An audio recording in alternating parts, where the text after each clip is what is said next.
उपस्थित धर्म प्रेमी बंधुओं और बहनों,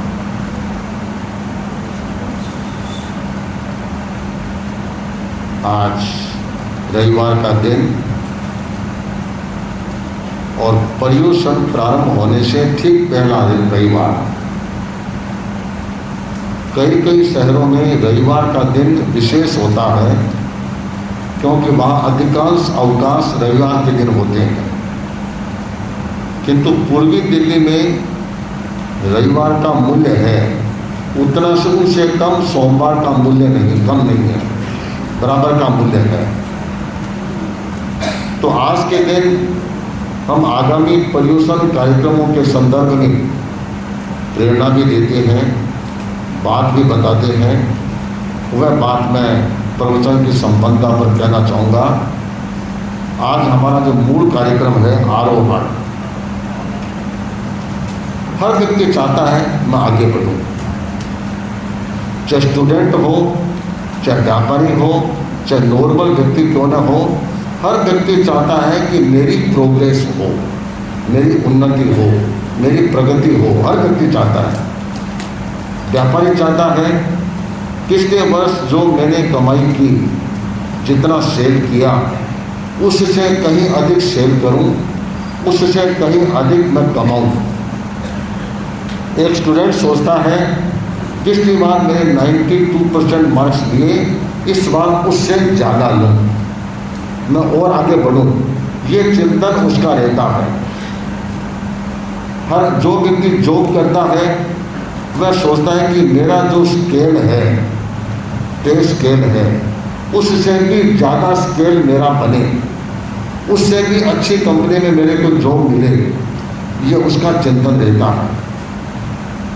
एक तपस्वी व्यक्ति का ये रहता है कि मैंने इस बार 28 की तो अगली बार में 9 की तपस्या करूं, 11 की तपस्या करूं। मैं बिल्कुल नहीं करता हूं तो कम से कम संवत्सरी के दिन तो उपवास करूं। ये भावना बनती है। जो संवत्सरी को भी उपवास करते हैं, स्वामी जी की 13 के दिन भी उपवास करते हैं, बारी के उपवास भी करते हैं, वे क्या सोचते हैं इस बार थोड़ी सी ऊंची छलांग लगाऊं।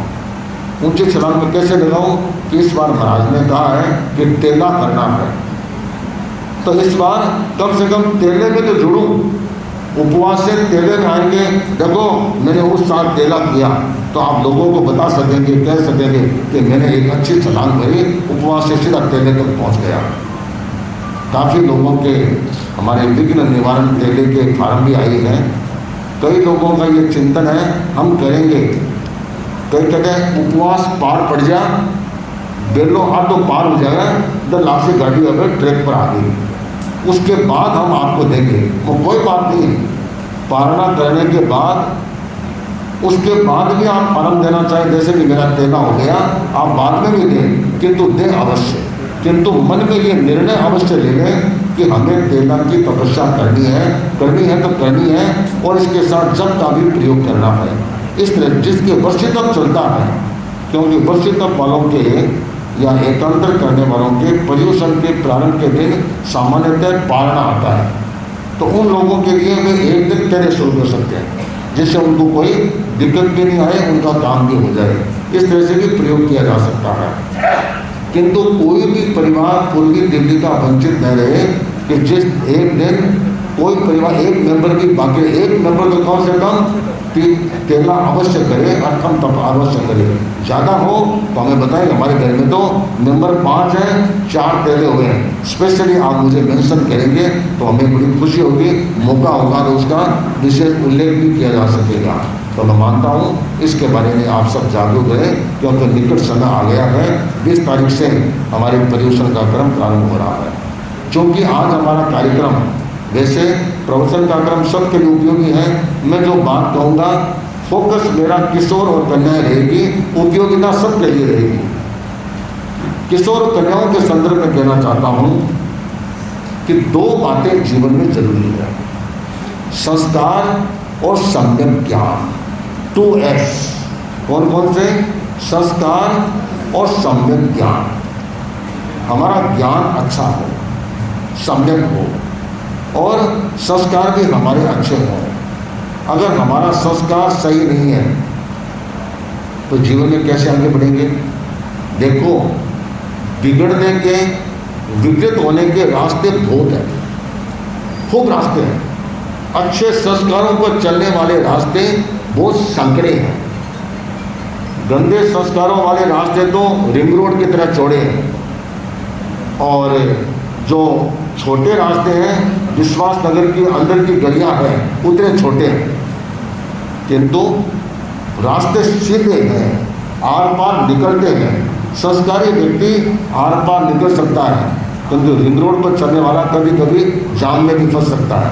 इसलिए रिंग रोड वाले भी, बड़ी बड़ी सड़कों वाले भी जब जाम लगता है तो कहाँ निकलते हैं? गलियों में से निकलते हैं। इसलिए हमारे भीतर में अच्छे संस्कार रहे और इसके साथ साथ सम्यक ज्ञान भी रहे, और ये भी ध्यान रहे सम्यक ज्ञान कहाँ मिलता है, संस्कार कहाँ मिलता है।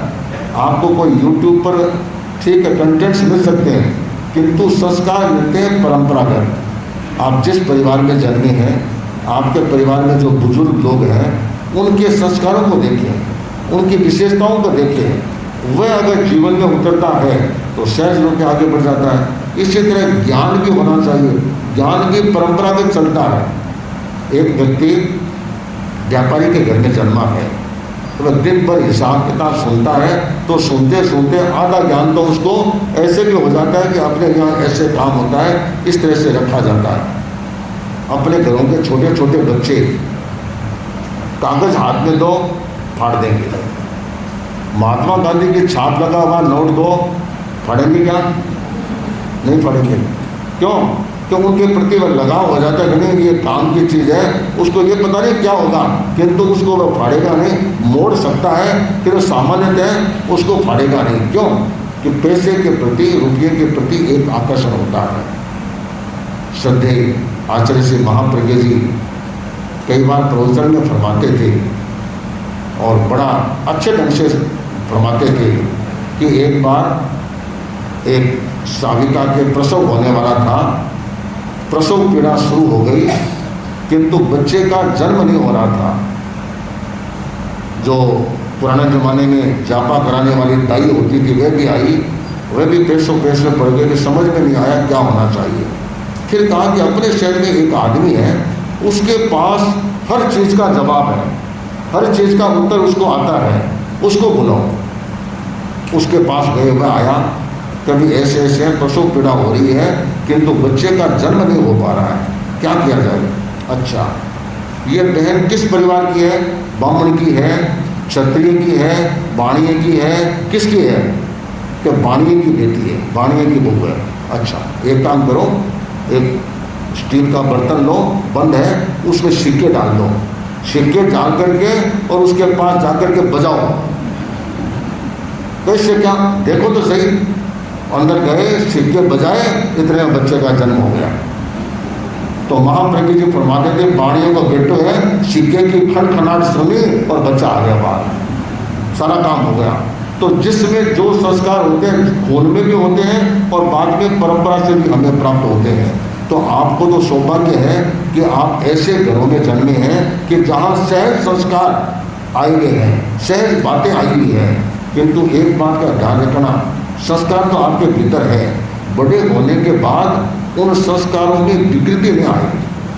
मैं एक दिन दिल्ली में कहीं जा रहा था, कॉलेज की पढ़ने वाली लड़कियाँ, जहाँ तक मुझे याद है ये अनुभव भवन के पीछे कॉलेज है, सरदारों का है, माता सुंदरी, ऐसा माता सुंदरी कॉलेज है ना, हाँ।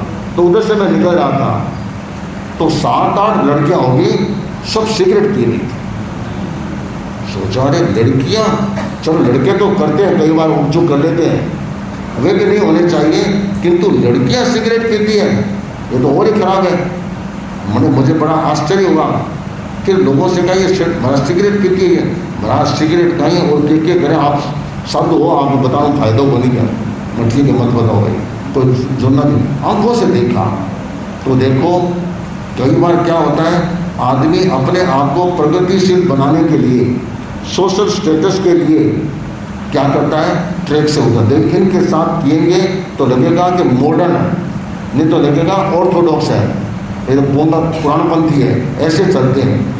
कई बातों में पुराणपंथी भी होना तो भी कोई दिक्कत वाली बात नहीं है। अपने मूल संस्कार अगर कायम नहीं रहे तो फिर बचेगा क्या? चाहे कैसी भी स्थिति हो जाए, उनके कारण से आपके संस्कार विकृत हो, इससे अच्छा क्या होगा? वे विकृत संस्कारों वाले बच्चे आपके कारण से संस्कारी बने, वह ज़्यादा फायदेमंद है। तो ये ज़्यादा फायदेमंद है। फायदेमंद कौन सा होगा? कि उनको आप संस्कारी बनाएंगे, उनको अपने कारण से उनको ठीक करेंगे। एक भाई आया, उसने कहा कि हमारा विदेश में मैंने जॉब की 4 साल तक, तो हम 6 जनों का एक ग्रुप था, तो हम लोग साथ में खाना खाते और करते। उसमें एक इजरायली था, एक पाकिस्तानी था, बड़ी कंपनी में थे, तो वे तो सब मांस मट्टी खाने वाले। तो हम 3 इंडियन थे, तीनों शाकाहारी थे, और वे 3 विदेशी थे, तीनों मांसाहारी थे, नॉन वेज थे। तो उन्होंने कहा कि आप 3 अलग रहो, हम तुम्हारे 3 अलग रहेंगे। क्यों? हम तुम्हारे साथ खाना नहीं खा सकते, तुम लोग नॉन वेज हो, हमारे को नॉन वेज अलग। अरे इसमें क्या है? ताकत आती है नहीं आती है तुम जानो, तुम्हारा काम जाने, हम नहीं खाएंगे। उसने कहा ऐसे कैसे? फिर इजराइल वाला था, वो कभी कभी मांस मट्टी खाता, उसने कहा ठीक है मैं छोड़ता हूँ। तो 4 एक जैसे हो गए। अब 2 रहे कि यार अपन साथ रहते हैं, 2 अलग खाते हैं, 4 अलग खाते हैं, इतना अच्छा नहीं खाते हो तुम भी छोड़ दो। तो ऐसे हम कैसे छोड़ सकते हैं? कुछ दिनों के बाद वो पाकिस्तानी एक और वो देश का था, उन्होंने भी शाकाहार को अपना लिया। देखो हमारे साथ है तो चोरी छिपे इधर उधर कहीं खाना लेकर नहीं खाएंगे। तो महाराज हम 4-5 साल साथ में रहे, कभी भी उन्होंने मांसाहार का सेवन नहीं किया। अब उल्टा भी हो सकता था, उनको देख करके वे भी संस्कार खराब कर सकते थे, किंतु उन्होंने मजबूती रख करके क्या किया? उनके संस्कारों को और ठीक कर दिया, उनको वैसा बना दिया। और बाद में कहा कि देखो भाई हम तो हमेशा के लिए छोड़ नहीं सकते। तो कहा एक काम करो, 1 से वीक कम से कम शाकाहार का प्रयोग करना। तो ठीक है 1 से वीक करेंगे। तो चलो ज़िंदगी में कम से कम सप्ताह में 1 दिन तो सही पथ पर आए। तो ये ध्यान रखना है कि संस्कार हमें बनाए रखना।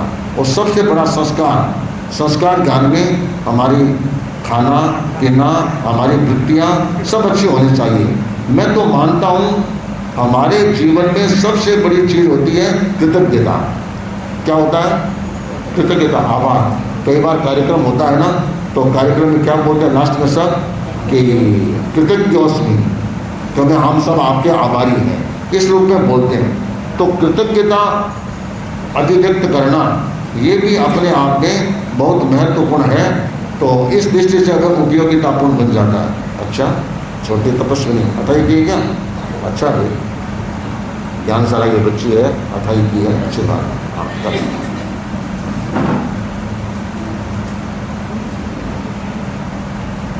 हाँ हाँ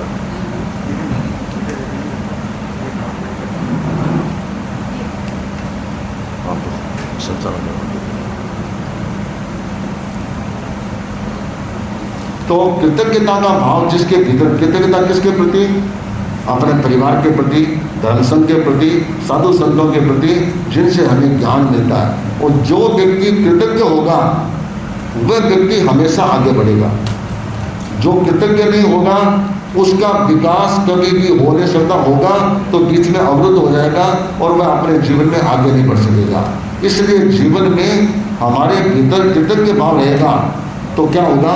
थोड़ा सा विकार भी आएगा, खराबी भी आएगी, तो भी उसकी ठीक हो जाती है, अन्यथा उसको ठीक कर पाना बड़ा कठिन होता है। इसलिए हमारे भीतर बड़ों के प्रति कृतज्ञ भाव बना रहना चाहिए और ये कृतज्ञ भाव ही व्यक्ति को आगे बढ़ाता है। आज मैंने गुरुदेव तुलसी की अनुज्ञा से श्रद्धेय मंत्री मुनिषि के कर कमलों से दीक्षा स्वीकार की, तो उनका मेरे पर कितना बड़ा उपकार, तो वे तो मेरे परम उपकारी। अब उनके उपकार को मैं याद रखता हूँ, उनके प्रति भाव रखता हूँ, तो ये मेरे लिए सबसे महत्वपूर्ण होता है। आज मैं जो कुछ भी बना हूँ, आज सामने देख रहा हूँ, वह किसके देन है? श्रद्धेय मंत्री मुनिषि के। तो उनका उपकार कैसे भूल सकते हैं? अगर मैं सोच लूँ अरे मैं भी कोई कम हो गया, मंत्री मुनि कम बोले, मैं भी कम बोली, गया उस दिन खत्म, उस दिन कुछ नहीं बचेगा।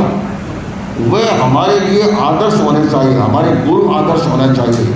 ये भाव अगर उसके भीतर रहता है तो समझना चाहिए उसके विकास को कोई रोक भी नहीं सकता, और कोई रोकने की चेष्टा भी करेगा तो वह रुक जाएगा, किंतु उसकी गति कभी रुकती नहीं है। तो ये कृतज्ञ भाव अगर आपके भीतर रहा तो समझो आपकी प्रोग्रेस को कोई रोक नहीं सकता। तो एक छोटी सी बात बताऊं, एक क्षत्रिय बालक था अंगपाल, क्या नाम था? अंगपाल। तो वह करीब 7-8 साल का हुआ, अचानक उसके पिता का देहांत हो गया। पुराना जमाना था, बड़ा मुश्किल काम था। माँ और बेटे दो ही थे। माँ ने सोचा कि बालक छोटा है, एक बार मैं तीर्थ चले जाऊँ, वह कुछ साल रहने के बाद फिर वापस में थोड़ा बड़ा हो जाएगा तो काम संभाल लेगा, तो फिर कोई दिक्कत नहीं आएगी। अपने तीर्थ लेके चले गए। ये बालक 14-15 साल का हुआ, सोचा ये बड़ा हो गया, अब गांव चलते हैं। फिर गांव आए। गांव में आकर के देखा, अरे जो खेती की जमीन थी उसको भी लोगों ने कब्जा कर लिया, जो घर का मकान था उस पर भी कब्जा कर लिया। जैसे तैसे अंदर घुसे और लोगों से कहा कि हमारी ज़मीन है, हमारा मकान है, ऐसे कैसे हुआ? कहा कि हमको तो पता नहीं, हमको तो पता नहीं। जो थोड़े दूर में लगते थे, परिवार के सदस्य थे, उनसे भी कहा कभी ऐसे कैसे हुआ? तो हम तो क्या कर सकते हैं, ये लोग कर लिया, अब हम ज़्यादा बोलेंगे हमारे संबंध खराब होते हैं, हम तो कुछ नहीं करेंगे, कुछ नहीं बोलेंगे। एक तरह से जमीन की दाब ली और विरुद्ध में वातावरण बना दिया, मानो अपराधी यही है। उन्होंने सोचा है अब तो रहना बहुत मुश्किल, जिन्होंने घर पर कब्जा किया हमारे घर को खाली करो, हमारे को तो ये मकान मिला हुआ है, हमने खरीदा है। तो 14-15 वर्ष के अंगपाल के मन में गुस्सा आ गया, करे ये लोग इतना दगा करते हैं, इतना धोखा देते हैं, इतनी बदमाशी करते हैं, ये क्या है, इनका बदला लेंगे। माँ ने कहा नहीं, जब तक पूरी ताकत आ जाए नहीं, पूरा साहस न आ जाए, पूरी तैयारी न हो, तब तक अगर मुकाबला करोगे तो लोगों में लोके हास्यम गृह हानि, घर में तो नुकसान होगा और लोगों में मजाक बनेगा। ऐसा काम नहीं करना, पहले ताकत बटोरो, शक्ति बढ़ाओ, पावर बढ़ाओ, उसके बाद इन्होंने जो धोखा दिया है उसका बदला अवश्य देना। आखिर मेरा दूध दिया है तो इन्होंने अपनी चीज़ दबाई है, दबा कैसे सकते हैं, वापस अपने को प्राप्त करना है। किंतु अभी अपने में वह सामर्थ्य नहीं है, अपने में ताकत नहीं है और अपने में वह गुण नहीं है। दोनों ने सोचा ऐसे माहौल में गांव में रहना बड़ा कठिन है। दोनों वहाँ से रवाना हो गए, माँ बेटे, और रवाना होकर के और फिर देखा कहाँ जाएं, सोचा अब वापस पियर तो नहीं जाना। माँ बेटे वहाँ से चल करके और भद्रावती में पहुँचे। भद्रावती एक बड़ा शहर था, देश था, वहाँ पर पहुँचे। गांव बाहर कोई जगह पर रुके और बेटे ने कहा मैं गांव में काम ढूंढता हूँ। माँ ने भी कोशिश की, 2-3 दिन बीत गए, कोई काम नहीं मिला, बेटे को भी काम नहीं मिला।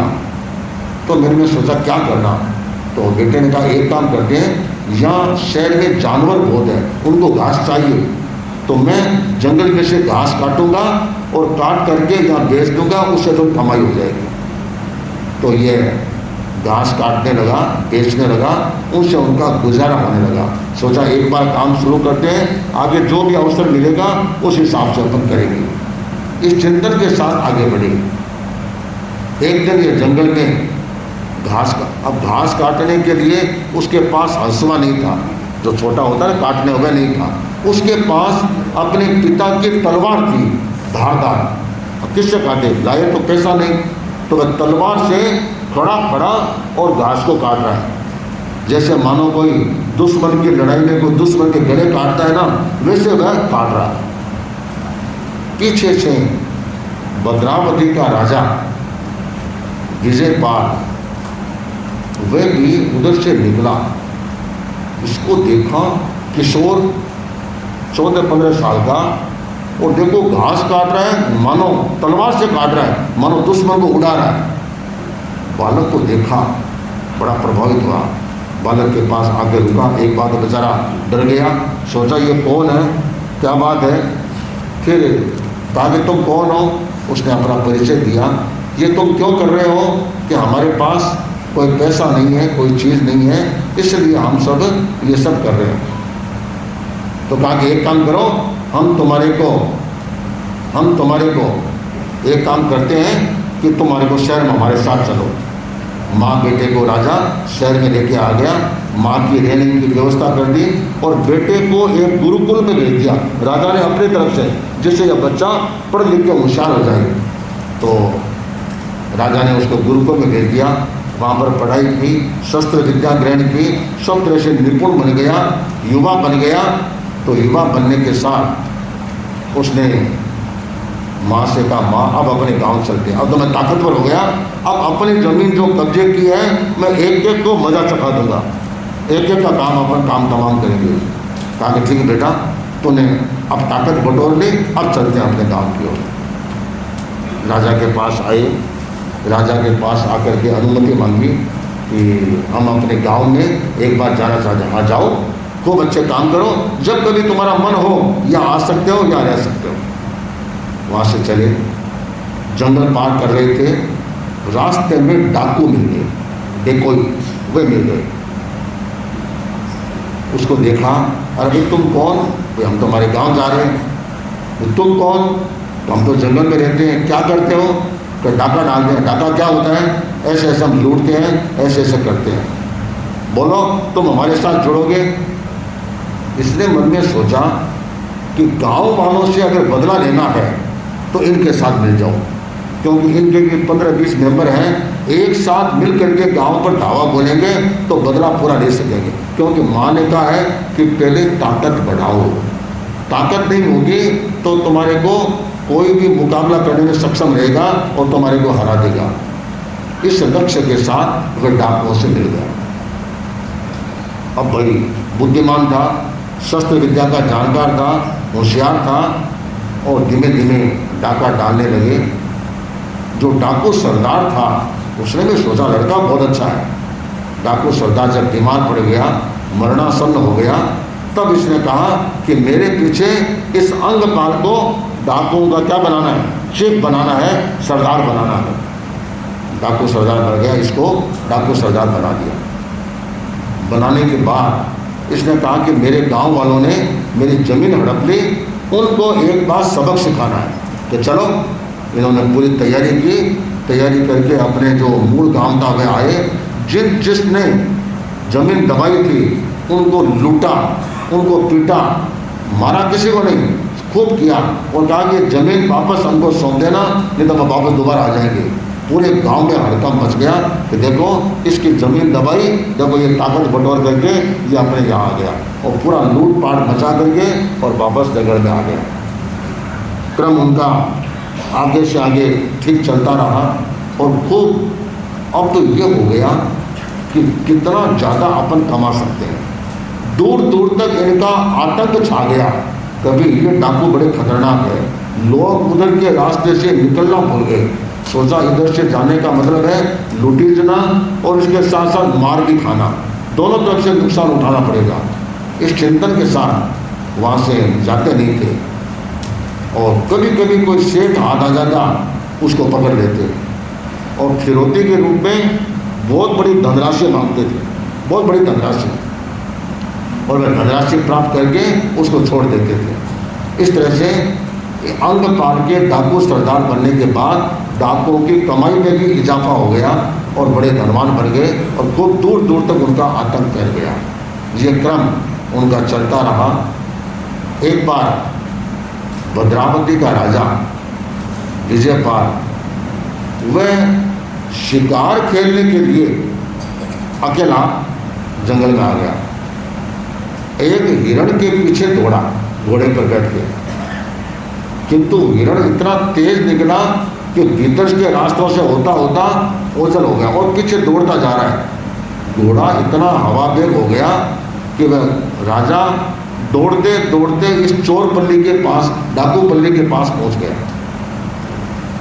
डाकू कहीं डाका डाल करके आए थे, सरदार गया नहीं था कि छोटा मोटा डाका था तो डाकू सरदार गया नहीं। डाकू ने देखा, अरे ये तो भद्रावती के राजा हैं और अकेला है और अपन तो 8-9 जने हैं, इसको पकड़ो। अगर राजा को पकड़ लिया ये तो अपनी बहुत बड़ी सफलता है, अपनी बहुत बड़ी सफलता है। एक आदमी एक सामाई करता है, उसने 10 सामाई कर ली तो वो कितना खुश होता है, जब आज मैंने 10 सामाई कर ली। लूटपाट मचाने वाला सोचता है आज मैंने ज़्यादा लूटपाट मचाई। एक दो को मारने वाला एक दिन में 10 मारता है तो वह बड़ा खुश होता है, जो जिस लाइन का होता है उस लाइन में खुश हो जाता है। इसने सोचा राजा को पकड़ लिया, इसकी तो पता नहीं कितनी फिरौती मिलेगी। भाई चारों तरफ से घेरा और राजा को पकड़ लिया, बंदी बना करके और अपने चोर डाकू पल्ले में लेके आ गए। और सरदार से कहा सरदार सरदार खूब बधाई हो, खूब बधाई हो। बोलो भाई क्या बात, आज क्या करके आए हो? आज तो एक राजा को पकड़ के लाए हैं।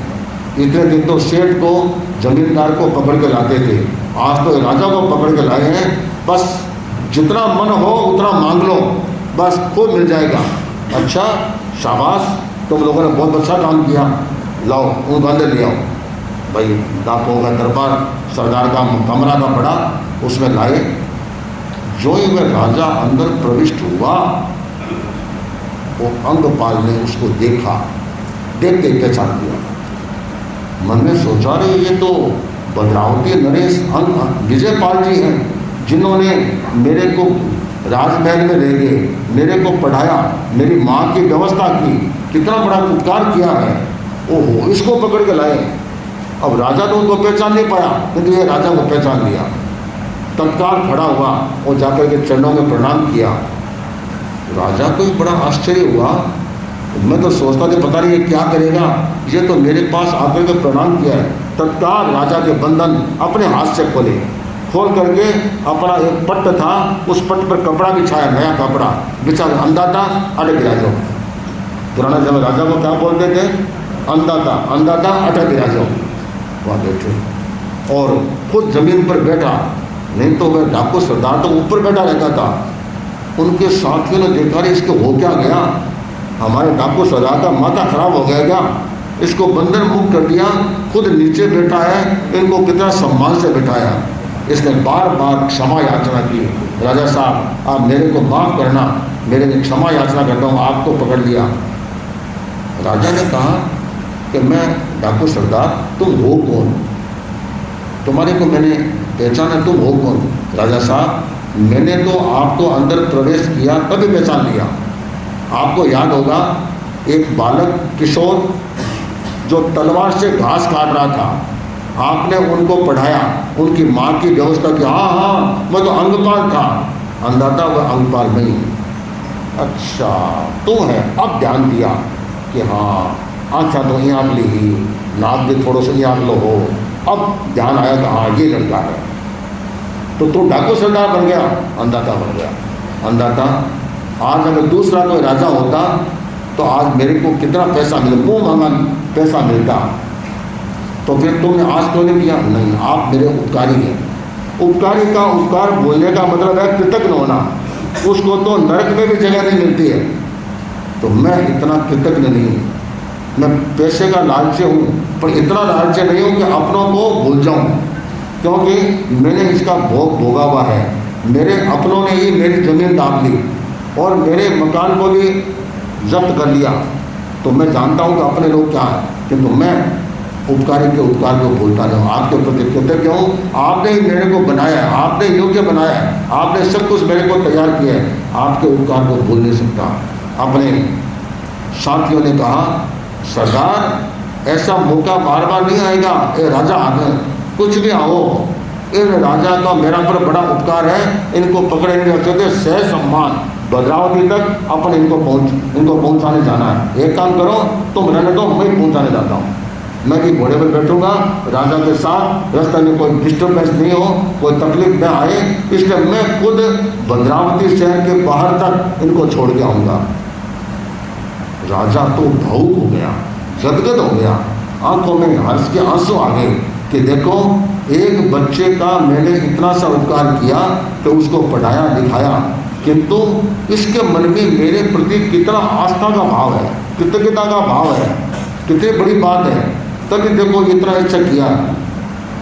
राजा ने सोचा, दिमाग में एक आइडिया आई, क्या रे अंगपाल मेरा एक कहना मानेगा?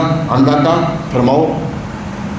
ये डाकुओं का काम करता है, जंगल में रहता है, बार बार जगह बदलता है, छिप करके रहता है, डाकू होता है, न तो अपना नाम बता सकता। आज तो आप किसी को पूछे, आप अपना आधार कार्ड दिखा सकते हैं, डाकू दिखाएगा आपका आधार कार्ड, बनासी तो नकली बनाई, असली कौन बनाएगा? न तो तुम अपना नाम बता सकते, न अपना शहर बता सकते, न अपने माता पिता का नाम बता सकते, न कोई स्थायी मकान में रह सकते, तो क्या फ़ायदा? तुमको करना क्या है? मैं तुम्हारे को अपनी सेना में एक उच्च अधिकारी बनाना चाहता हूँ और तुम्हारे जितने साथी हैं उनको मैं सैनिक बना दूंगा। बोलो मंजूर है? तो साथी ने कहा कि सैनिक हमको बना दे तो हमारी इज्जत हो जाएगी, तो उतना हमारे लिए बहुत अच्छा है। सब ने स्वीकार किया, आ जाओ मेरे साथ आ जाओ। ये सब ने उस चोर पल्ली को छोड़ा, सब अपने अपने घोड़ों पर बैठ करके और राजा के साथ हो गए कि चलो राजा के साथ चलना है। साथ चल करके आए, शहर में प्रवेश किया। इनको डाकुओं की वेश, तो डाकुओं का खौफ अलग ही होता है, वैसी वेशभूषा। सबने कहा राजा साहब ये क्या है? डरो मत। राजमहल में आए, आकर के इनको उच्च सेनाधिकारी बनाए, एक अच्छी पोस्ट पर दिया और बाकी जितने भी डाकू थे उन सबको सैनिक के रूप में भर्ती कर दिया। जो सेनापति थे, उप सेनापति थे, उन्होंने एकांत में राजा साहब से कहा कि राजा साहब आपको पता है ना ये डाकू रहा हुआ है, कल को कहीं और कोई गड़बड़ कर दे, आप इन पर इतना भरोसा तो कर रहे हैं, ये भरोसा करना उचित है या नहीं है? सेनापति मैं तुम्हारी बात को समझता हूँ, डाकुओं पर भरोसा करना बड़ा मुश्किल काम है, किंतु इस पर अपन भरोसा कर सकते हैं। और मेरे मन में पूरा विश्वास है, जिस व्यक्ति के भीतर में कृतज्ञता का भाव है, आभार का भाव है, वह व्यक्ति कभी भी गलत काम नहीं कर सकता, कभी भी गलत काम नहीं करेगा। क्यों नहीं करेगा? क्योंकि उसके मन में उपकारी के प्रति एक गहरा भाव है। उनको बताया कि मेरे को तो पकड़ लिया था, चाहे उतना पैसा मांग सकते थे, पर इसके कारण से मैं आज छूट करके आया हूँ। ये इसका जो उपकार का भाव है कि राजा साहब तब आपको कोई दिक्कत नहीं है, कि सावधानी की जरूरत है कि नहीं, ये मेरे को ध्यान में है, मैं सब ध्यान में रखूँगा, इसमें इसके प्रति कोई बहन करने की इसलिए जरूरत नहीं है कि इसके मन में कृतज्ञता का भाव है। भाई वह सेनाधिकारी बन गया और अपने शौर्य से, अपनी सूझबूझ से, अपनी सूरवीरता से वह सबका विश्वास पात्र बन गया और सबने सोच लिया कि अभी ये डाकू सरदार होगा, किंतु आज तो सेना का सरदार है और बड़े अच्छे ढंग से ये काम करता है। तो देखो सबसे महत्वपूर्ण क्या है कि हमारे मन में कृतज्ञता का भाव होना चाहिए। देखो कृतज्ञता का भाव सबसे पहले किसके प्रति? अपने प्रति। अपने प्रति कृतज्ञ क्यों? इसलिए कि हमने ये मनुष्य जीवन पाया है। मनुष्य जीवन पाया है, बड़ा मुश्किल से मिलता है, ये तो कोई विशेष पुण्य होता है तब ये मनुष्य गति मिलती है। तो मनुष्य गति पाकर के यहाँ चाहे व्यक्ति कहीं भी जा सकता है। चार गति है ना, कौन कौन सी है? नरक गति, तेजस गति, मनुष्य गति, देव गति, ये चार गति है। तो मनुष्य जीवन से चारों गति में जा सकते हैं और यहाँ तक मोक्ष में भी जाया जा सकता है, इतना इसका मूल्य है। चलो अभी मोक्ष तो नहीं है, किंतु हम एक अच्छा जीवन तो जी सकते हैं, एक ऐसा जीवन जिए जिससे अपने को भी गौरव हो सके और अपने कारण से आने वाली पीढ़ियाँ भी अपने पर गौरव की अनुभूति कर सके। तो पहले अपने प्रति हम कृतज्ञ बने कि कभी भी हम गलत संस्कारों में, गलत बातों में जाएंगे नहीं और अपने ढंग से इस दृष्टि से विशेष रूप से ध्यान रखेंगे और कभी भी गलत काम नहीं करेंगे और इस दृष्टि से आगे बढ़ते रहेंगे। यह चिंतन आपका बना हुआ होना चाहिए। दूसरा है परिवार के प्रति, कि जिस परिवार के आप मेंबर हैं, परिवार किससे बनता है? व्यक्ति जुड़ता है तब परिवार बनता है। परिवार में दादा दादी, माता पिता, अंकल हो तो अंकल, हुआ जो भी है, सारे मेंबर मिलते हैं तब एक परिवार बनता है। तो परिवार के प्रति भी आपका एक विशेष उत्तरदायित्व होता है और उस उत्तरदायित्व को आप प्रॉपरली समझें और उस दृष्टि से आगे बढ़ें तो कितना अच्छा होता है। परिवार के प्रति आपका उत्तरदायित्व क्या होगा कि परिवार आपसे जो अपेक्षा रखता है दोनों तरह की अपेक्षा रखता है। क्या? एक तो आप पढ़ाई अच्छी करें, पढ़ाई के बाद आप अपने जीवन में क्या करेंगे, बिजनेस में आएंगे, जॉब में जाएंगे, जहाँ भी जाएंगे वहाँ भी आप ईमानदारी से ये करने का प्रयास करेंगे, तभी वह आप अपने जीवन में आगे बढ़ सकेंगे। और इसके साथ साथ अगर आपके अच्छे संस्कार हैं तो क्या होगा, माता पिता पूरा परिवार निश्चिंत रहेगा कि भी हमारा बेटा चाहे कहीं भी जाए, विलायत भी जाए, हमको कोई हड़का धड़का नहीं है, आराम से ये अच्छे ढंग से काम करेगा। नहीं तो कैसे हो सकेगा? इसके लिए कुछ कुछ बातों का ध्यान रखना जरूरी होता है। कैसे कि रात को देर रात तक भी बाहर नहीं रहना, कोई विशेष दिवाली हो, विशेष कोई बात हो तो बात अलग है, समयबद्ध अपने घर पर आ जाना और घर पर आकर के अपना काम करना, अर्थात ऐसी पंक्चुअलिटी बराबर उसके जीवन में बनी रहे और संस्कार अपने कायम रहे, तो क्या होगा, यह परिवार के प्रति भी आपका उत्तरदायित्व है। तीसरा है, हम जिस धर्म शास्त्र के सदस्य हैं, किसके हैं? 13 पंथ धर्म संघ के सब सदस्य हैं, तो 13 पंथ धर्म संघ के प्रति भी हमारा कर्तव्य होता है। छोटे बच्चे आते हैं, ज्ञानशाला में आते हैं, फिर आप किशोर आते हैं, फिर कन्याएं बनती है, कन्या मंडल में किशोर मंडल में जाते हैं, जाए नहीं जब किशोर और कन्या के रूप में तो आप होते ही हैं।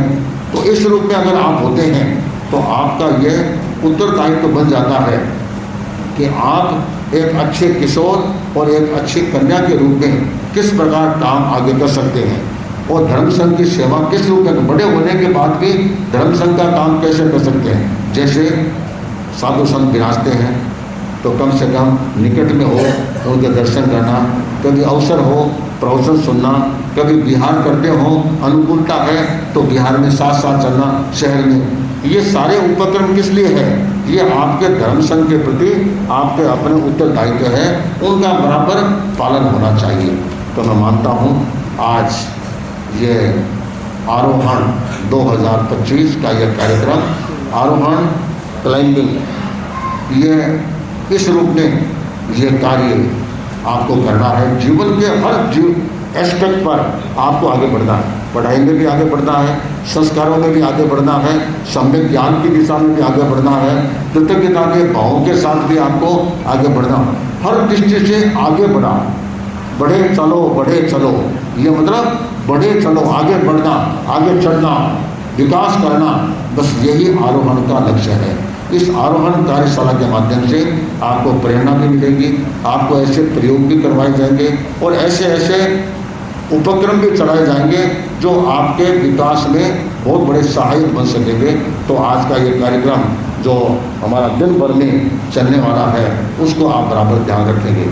ये कार्यशाला 13 पंथ महिला मंडल पूर्वी दिल्ली और 13 पंथ योग परिषद दिल्ली के तत्वावधान में ये कार्यशाला हो रही है और कार्यकर्ताओं ने, बहनों ने तो बराबर रिपोर्ट हमको दे रही थी, कभी इतने नाम आ गए, इतने नाम आ गए, कन्या मंडल की बहनें भी दे रही थी, योग परिषद की भी थोड़ी जानकारी हमें मिलती रही कि अब इतने नाम आए हैं, इतने नाम आए हैं। अब देखो ये तो क्या होता है कि किशोर और कन्याएं वैसे हर घर में लगभग मिल जाते हैं, किंतु उनको प्रॉपर प्रेरणा मिले, उन पर प्रॉपर कन्विंस किया जाए। मैसेज देते हैं, मैसेज से जानकारी मिलती है, किंतु प्रॉपरली अगर उनको कन्विंस किया जाता है तो उसका एक अलग प्रभाव पड़ता है। मैं देखता हूँ आज काफ़ी संख्या में किशोर और कन्या आई हुई है और देखो प्रोग्राम इनका है, किंतु संभाव्यता कोई भी कर सकता है, उदारता के साथ कोई भी कर सकता है। देखो यहाँ पर 3 सभाएँ हैं तो सभाओं का कार्य क्षेत्र अपना अपना है, चाहे सादरा सभा एरिया है, गांधीनगर सभा एरिया है, चाहे गाजियाबाद सभा एरिया है, वहाँ से भी लोग अच्छी संख्या में आए हैं। और मैं तो मानता हूँ अब तो गांधीनगर 13 पंथ योग परिषद भी एक अलग अखिल भारतीय योग परिषद के द्वारा मान्यता प्राप्त है, तो उनका प्रोग्राम में आयोजना नहीं है, फिर भी उन्होंने एक अच्छी उदारता का परिचय भी, दिल्ली परिषद का कार्य है तो भी हमारे धर्म संघ का काम है और मनुष्य के सानिध्य में होने वाला कार्यक्रम है।